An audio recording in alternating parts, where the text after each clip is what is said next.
Hey, aujourd'hui, c'est Rédaton et je ne le fais pas.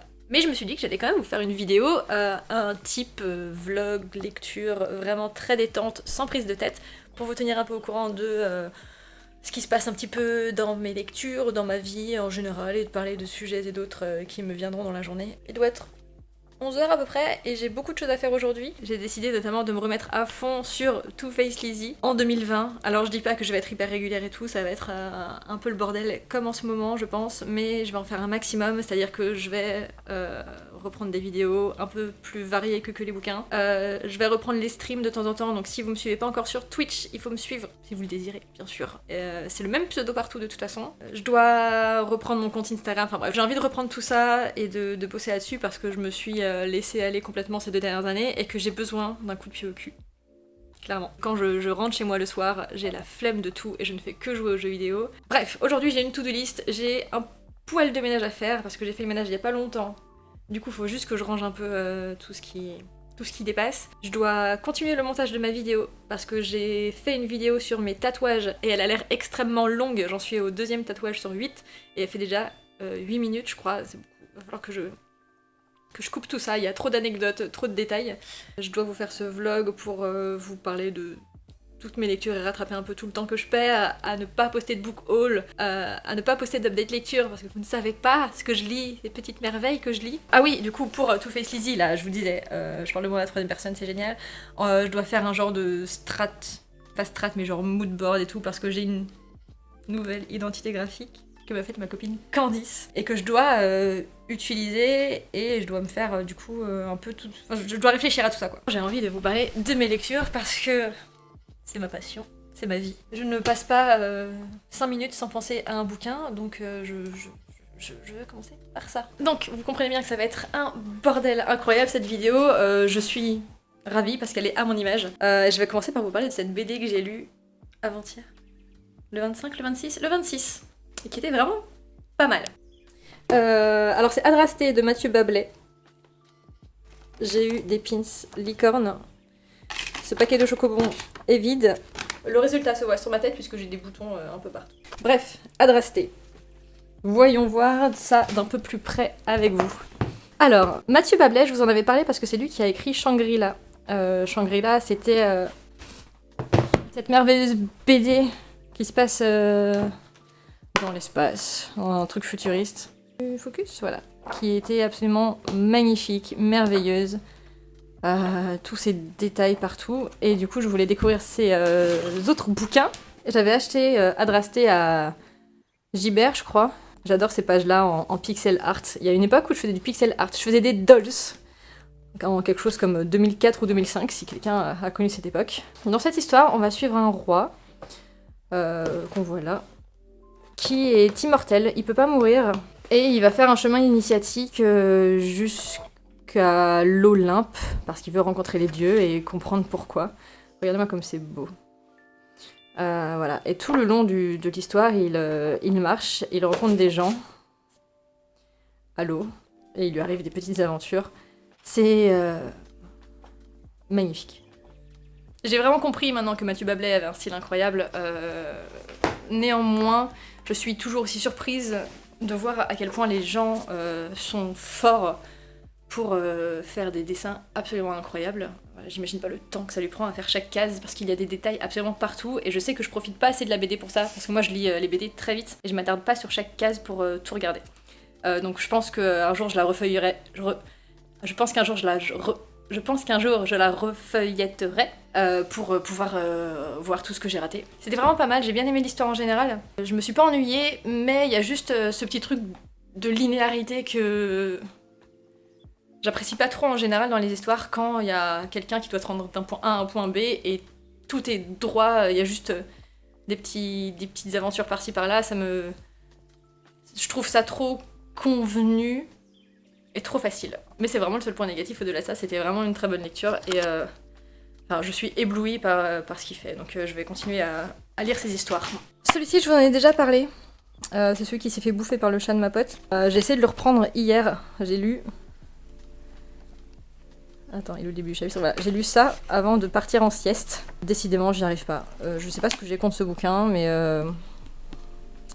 Soit je mets 3 ans à le lire, soit je l'abandonne et je le range. Donc je sais pas quoi faire avec lui. Et pourtant, ça avait tout pour me plaire. C'est une gardienne de grimoire un peu magique. Jinju est là. Il lui arrive plein de trucs. Je sais pas, je sais même plus. Franchement, il y a un grimoire qui est volé ou qui disparaît. Elle est accusée et... je sais pas, c'est pas fou, quoi. Super chronique. Donc du coup, à l'intérieur, je vais mettre un marque-page que j'aime pas.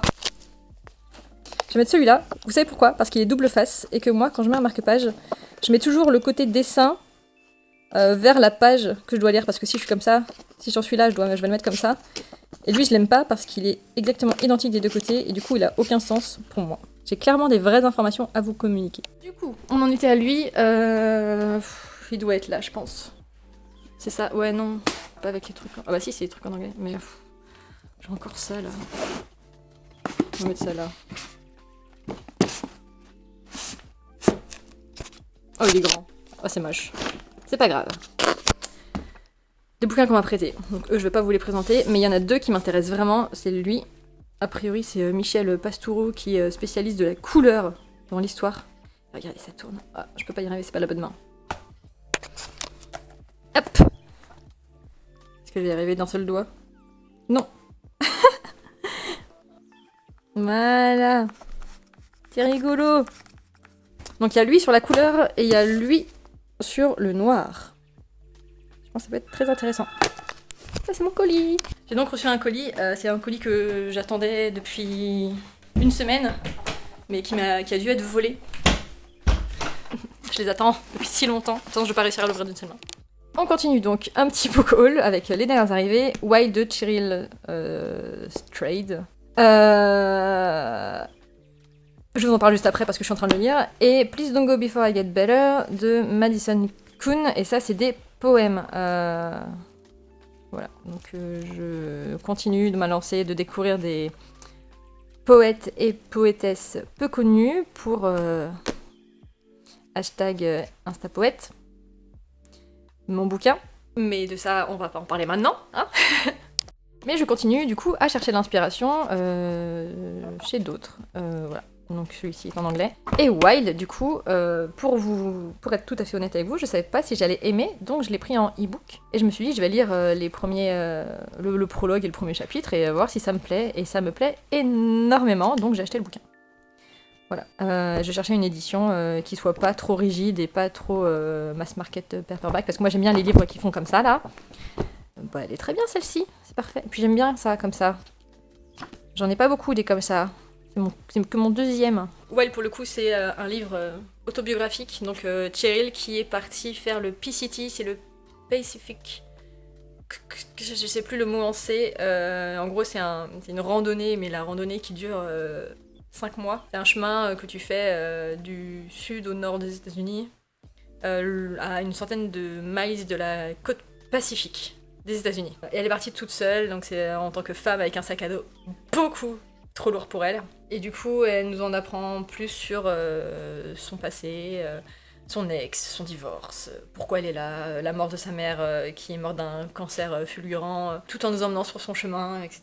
Je crois que je vous en ai déjà parlé, mais en fait, je rêve de faire pas un truc comme ça parce que ça c'est un peu trop hardcore et j'ai besoin de ma douche. Quand je fais de la randonnée, j'ai besoin d'un peu de confort, mais j'aimerais beaucoup un jour faire quelque chose comme ça, faire traverser la France en vélo ou à pied, sur les traces de Sylvain Tesson et son livre sur les chemins noirs ou quelque chose comme ça, sauf que, ça je pense que vous êtes au courant, j'ai déjà dû en mentionner vite fait, j'ai des problèmes de tendons d'Achille. Mes tendons d'Achille sont trop courts, du coup je marche, enfin ça se voit pas, mais marcher ça me fait mal, quand je marche longtemps, quand je marche sur du plat ou des semi-pentes.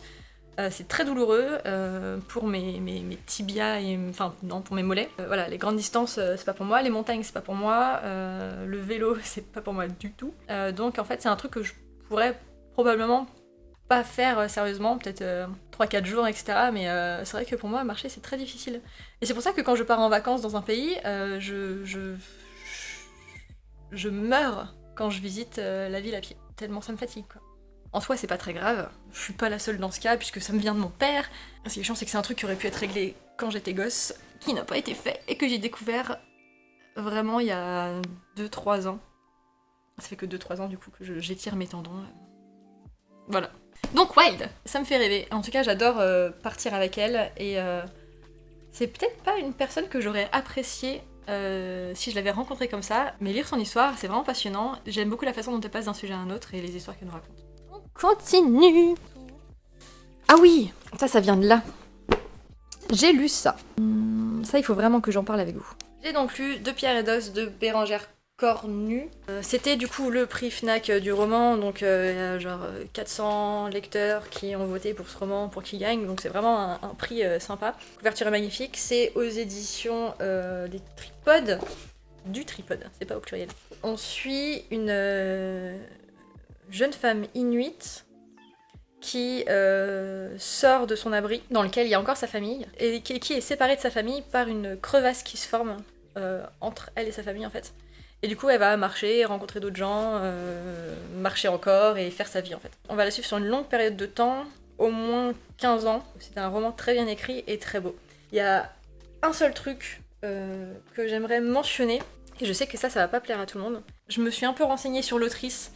Je sais qu'elle a d'abord fait un bouquin sur... je sais plus exactement ce que c'est, mais genre des Indiens d'Amérique, mais alors lesquels, je sais pas, et comme j'y connais rien, je retrouverai pas toute seule.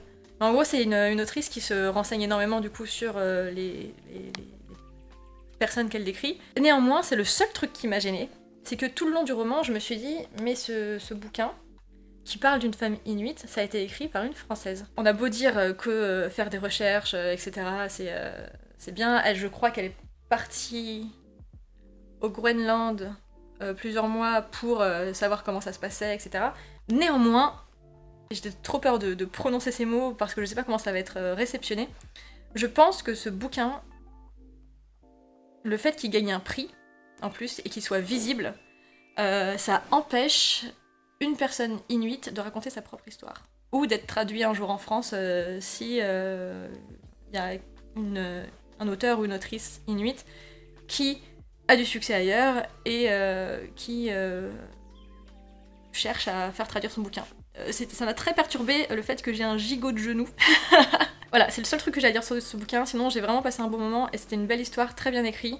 Faut être très attentif parce que des fois il y a des chants, donc une version chantée, enfin vous comprendrez si vous le lisez, qui raconte une partie de l'histoire qu'on ne nous dit pas directement. Mais je pense que c'était pas la place d'une Française qui a envie de parler des Inuits d'écrire un livre sur les Inuits. Et maintenant, je vais faire attention à tout ce que je dis d'autre dans cette vidéo pour pas faire trop de drame, hein. Mais la représentation et les own voices, c'est important. Et si vous savez pas trop ce que c'est, je vous recommande énormément, j'en ai jamais parlé, mais je vous le recommande, le blog Planète Diversité, ainsi que la personne qui tient ce blog, qui est dispo sur Twitter, et qui parle beaucoup de tout ça, et qui propose plein de listes de bouquins à lire à ce propos-là. Voilà. Bref, on passe à un autre bouquin, un sujet un peu plus léger. Alors celui-ci, il était dans ma wishlist, et ma mère se l'est acheté. Du coup, elle a fini de le lire et je l'ai récupéré. Et bon, c'est Gallmeister, et vous savez à quel point je les kiffe. Je vais faire un hôtel à Gallmeister chez moi, sachant que pour l'instant j'en ai que 2. C'est mon 3e ça ? Mon hôtel à Gallmeister. Il est là. Regardez-moi, c'est couverture. Je vous en ai parlé de ça ?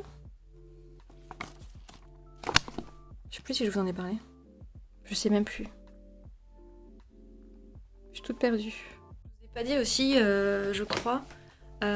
Si je fais pas l'arrêt d'attente, c'est aussi parce que je vous ai pas encore monté celui de septembre. Dans lequel vous voyez les bouquins dont je me sépare, etc. C'est une vidéo qui va être longue et j'ai récupéré tous les fichiers, mais c'est juste que j'ai la flemme de la monter, comme tout le reste dans ma vie en ce moment. C'est pas grave, ça va mieux. Je peux le dire maintenant, donc c'est cool. Je continue le book haul. Celui-ci, c'est ma mère qui me l'a offert pour Noël. Hop, je vous mets ça là, si vous voulez faire pause et le regarder.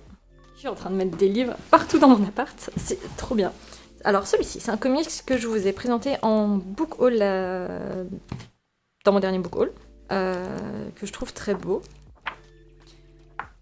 Et je l'ai lu, je pense pas l'avoir terminé. Je l'ai terminé? Non. J'en suis là. Parlons-en rapidement. Je ne comprends absolument rien à cette histoire. On suit un genre de robot qui garde une porte. Toute sa vie, il a gardé une porte. Et un jour, il y a un pecno qui lui dit « Suis-moi ». Et il y a dit « D'accord », alors qu'il est censé garder la porte. Et après, ils se font attaquer de toutes parts. Ils vont quelque part. Je sais pas. C'est beau. On peut pas dire que c'est pas beau. Mais même dans le dessin, en fait, je me perds parce que c'est si beau qu'on distingue pas forcément les personnages du décor. J'ai vraiment beaucoup de mal. Voilà, bon, je vais le finir quand même, ce sera fait. Celui-là, il faut absolument que je le lise, mais je sais que ça va me prendre 40 ans à le faire, donc je le décale. Je décale sa lecture à chaque fois. Mais je sais qu'il va aussi me briser le cœur.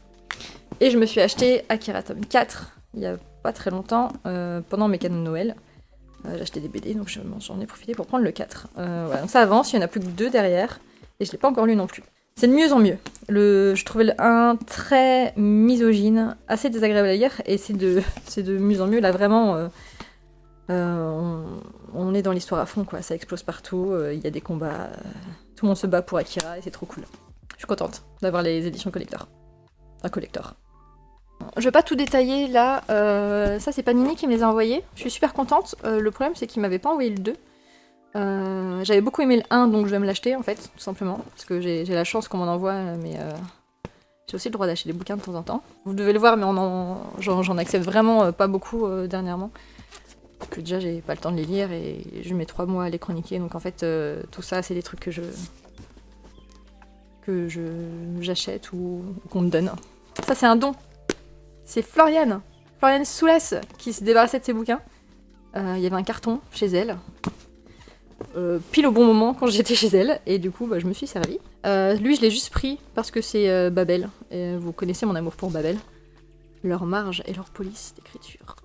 C'est un orgasme visuel pour moi, ok. Il y a celui-ci, je pense que je l'aurais beaucoup aimé à mes débuts sur YouTube. Je l'ai pas encore lu, pareil, je vais vous mettre le résumé si vous voulez regarder. Comme sur Instagram. Et enfin, Les yeux du dragon de Stephen King, parce que King je le kiffe, même si je commence à filer les bouquins qu'il a écrits que j'ai pas encore lus. J'ai filé genre Salem, j'ai envie de filer Brume et... c'est quoi le D, ça commence par un D. Je sais plus. Mais celui-ci c'est son jeunesse. Young Adult en tout cas, voilà, je le trouve beau, je le trouve cool. Je sais pas du tout ce qu'il fait de bien en jeunesse. Est-ce qu'il est bien? Je ne le sais. Et enfin, j'ai balbutié devant Brandon Sanderson, puisqu'il était en dédicace à la librairie de Paris, place de Clichy, et que je ne pouvais pas rater ça, puisqu'il vient vraiment pas souvent en France, et laissez-moi vous raconter ça. Je suis toujours extrêmement gênante en dédicace, parce que je sais jamais quoi dire aux auteurs. Brandon Sanderson, il m'a fait kiffer ma vie, j'ai passé mes meilleurs moments de lectrice sur Brandon Sanderson devant Fils des Brumes, tellement c'était épique, j'ai eu des frissons en lisant et c'est vraiment rare. Du coup, Brandon Sanderson c'est mon roi quoi, c'est mon daron, je sais pas, je veux qu'il écrive des histoires toute sa vie, qu'il ne s'arrête jamais. Tout ça, j'essaye de préparer mon texte et tout. On a genre 30 secondes pour lui dire quelque chose parce qu'il y a 3 heures de queue derrière et on n'a pas le temps. Du coup, je prépare mon texte, je me dis oui, vas-y, je vais dire ça d'une traite, parfait, pas de problème. Pendant que je marche vers lui, je me suis dit « Ah non, je vais rajouter autre chose ». Et en fait, ça a niqué tout mon flow. Et je lui ai dit tellement n'importe quoi. C'était hyper gênant, je vais même pas vous dire ce que je lui ai dit. Je lui ai pris La Voix des Rois, c'est le tome 1 des archives de Rorschach, et je pense qu'il m'a regardé avec incrédulité. Je sais pas s'il m'a jugé, je pense qu'il a l'habitude aussi qu'on lui dise n'importe quoi, mais c'était un moment très gênant. Vous savez ces moments gênants dont on se rappelle toute la vie ? C'est ça. Et donc, va falloir que je trouve le temps de lire 1000 pages de format mi-poche. Bon, il y a 750 pages, mais quand même, il va falloir que je trouve le moment. Et la force dans les poignets. Et pour l'anecdote... bah tiens. J'achète mes bouquins pour l'anecdote. Qu'est-ce qu'il m'a dit For Lizzie, Life Before Death. J'ai acheté le premier tome de Fils des Brumes que j'ai fait dédicacer pour le papa d'une collègue. Il l'a lu et il a adoré, donc je suis trop contente. En plus, il l'a dédicacé alors qu'il connaissait même pas assez. Je trouve ça affreusement stylé. J'ai envie de ranger mes bouquins maintenant que je vous ai présenté la plupart, mais on n'est pas prêt. Faut que je range ça aussi là. Lui, je l'ai pas encore lu, j'ai trop honte, alors que c'est genre mon kiff ultime. Je vais passer à mes lectures en cours. En ce moment, du coup, je vous disais, je lis Wild. Du coup, je vais commencer la version papier, puisque j'en suis à peu près à la moitié de l'e-book, en attendant le bouquin, donc je vais pouvoir détruire les pages qu'il me reste. Je relis également La Passe Miroir. J'ai pas encore acheté le tome 4, puisque j'attends de relire les livres, je crois qu'il est à 23 € aussi, et puis je me suis dit, écoutez les gars, il y a Noël, j'ai beaucoup de livres à lire, j'ai beaucoup envie de BD et de manga en ce moment, donc je vais pas investir 23 € dans un truc que je lirai dans 4 mois. Donc je me suis réchauffée, j'ai relu le 1, et j'ai relu le 2, que j'ai terminé avant-hier. Vous savez même pas quelle journée, qu'est-ce que ça change de toute façon. Parlons-en. La Passe Miroir, c'était vraiment un gros kiff quand je les ai découverts. J'ai relu du coup le 1, je l'ai trouvé beaucoup moins bien qu'à ma première lecture. Je trouve que l'univers est génial, les personnages sont très originaux, mais ça manque vraiment de substance. Personne n'est sympathique, et tout le monde, absolument tout le monde, torture cette pauvre petite Ophélie. C'est très malsain. Donc le 1, je l'ai moins aimé, le 2 était cool. Il y a vraiment des passages aussi qui sont lents, et on sent que Christelle Dabos veut nous emmener quelque part et qu'elle a besoin de nous donner plein de détails partout, dans tous les sens, en espérant que ça fasse sens à la fin. Le premier qui me spoil la fin du 4, je le détruis. Je détruis votre vie, je détruis vos mères et je détruis votre descendance. Là, j'ai commencé le 3, on est le 28, donc je pense que je le lirai pas d'ici la fin de l'année. Ce qui est très dommage parce que mon challenge Goodreads n'est pas rond et que je suis complètement toquée. Mon challenge Goodreads est à 134 sur 80, ok, bon, sur 80. Mais 134, j'exige d'avoir un compte rond tous les ans. Il faut que j'arrive jusqu'à 140. Alors je suis désolée pour les traits d'écran, mais là j'ai fait 100, là j'ai fait 120, là j'ai fait 121, mais je pense qu'il y a une erreur, c'est pas normal que je me sois arrêtée à 121 et pas 120. Et là, il me faut 140. En soi, j'aimerais tellement que cette vidéo dure beaucoup plus longtemps. Malheureusement, j'ai plein de choses à faire et je pense que j'ai pas mal à rattraper. J'ai tellement de choses à vous dire sur les bouquins que j'ai lu, même ceux que vous avez juste entreaperçus. On a des objectifs pour 2020 et j'espère que je vais réussir à en tenir la plupart. L'objectif principal, c'est de continuer et d'avancer mon roman, quitte à se donner l'objectif de finir le premier jet en 2020. J'ai toujours cet objectif de le finir avant mes 30 ans, mais c'est pour me faire une base large. De toute façon, comme je procrastine à fond, je vais paniquer 2 semaines avant mon anniversaire. Et enfin, mes 30 ans, c'est dans un moment, ça va. J'ai quelques années encore. L'autre objectif, comme je vous l'ai dit, c'est de reprendre les vidéos de manière plus régulière. J'aimerais bien en faire au moins 2 par mois. J'ai plein de trucs dont j'aimerais vous parler, notamment au niveau de la Corée, les bouquins bien sûr, et les jeux vidéo. J'aimerais bien prendre un peu plus sérieusement les jeux vidéo, quitte à vous en présenter quelques-uns, etc. Est-ce que c'est du contenu qui peut vous intéresser, parce que vous êtes venu jusque là dans la vidéo? N'hésitez pas à me le dire. Il y a l'objectif d'aller un peu mieux en 2020, c'est déjà un peu mieux en cette fin d'année. J'ai réglé quelques problèmes qui me cassaient les couilles de manière efficace. Mais ouais, il y a cet objectif de profiter à fond, d'être heureuse et d'arriver à se satisfaire de ce qu'on a, tout ça, mais bon... C'est compliqué, c'est jamais simple. Je pars dans tous les sens, même dans ma tête, c'est génial. On arrête de se prendre la tête pour des conneries, et on essaye d'améliorer sa vie. De toute façon, on vit que pour soi, on vit pas pour les autres. J'ai pas d'enfants, je peux dire ça. Après, si vous avez des enfants, faut s'adapter, quoi. Voilà, j'espère que vous allez tous très bien, et j'espère que cette vidéo... Bienvenue dans mon appartement. Je vous balade avec moi de livre en livre, vous aura plu, et je vous dis à la prochaine. Bye.